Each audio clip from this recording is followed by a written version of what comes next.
ABC Television News Network presents American Newsstand, the mid-afternoon report with the accent on youth.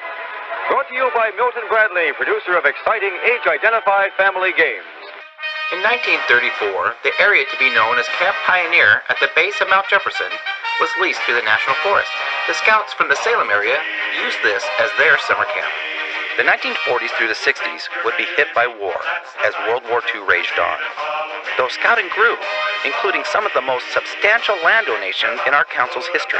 Council financing still came from the community chest, later to become the United Way. Also significant individual donations and through special program fees. By 1940, there were over 6,000 Scouts, and Cub Scouting was on the rise with over 20 packs. The Scout Circuit was a major program highlight and a significant fundraiser. Camp Millard was the only operating camp during World War II, as Camp Meriwether was used as a coastal lookout. Much of the Portland Area Council's executive staff ended up fighting in the war, and the staff was very lean during these years.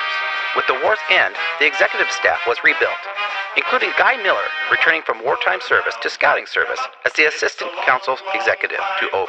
Ned Baldwin's bequest of $25,000 started off the land growth of the council. The gift was earmarked for purchase of a camp east of the Cascades. The first Camp Baldwin was built on what is now Old Baldwin in 1947. By 1955, the area known as Scouter's Mountain was purchased, and Camp Cooper was made available to Scouts. Spirit Lake was leased, and a beautiful camp was built. In addition, Nanish Lodge opened that year. In 1957, the Council Training Center, later to be known as Chief Obie Lodge, was completed at Scouter's Mountain. The Duper Mill property was purchased, which eventually would hold the modern-day Camp Baldwin, and was completed in 1961. A 120-acre tract to be known as Camp Lewis was leased for 99 years. Scouting, including Cub Scouting and exploring, lowered its joining age requirements, and Scouting grew dramatically.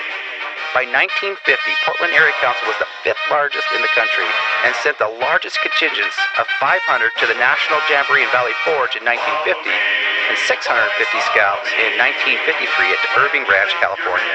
In 1958, the Council Service Center was built, and Chief Obie retired after 30 years, and Guy Miller took on the lead as our council's 3rd Scout executive.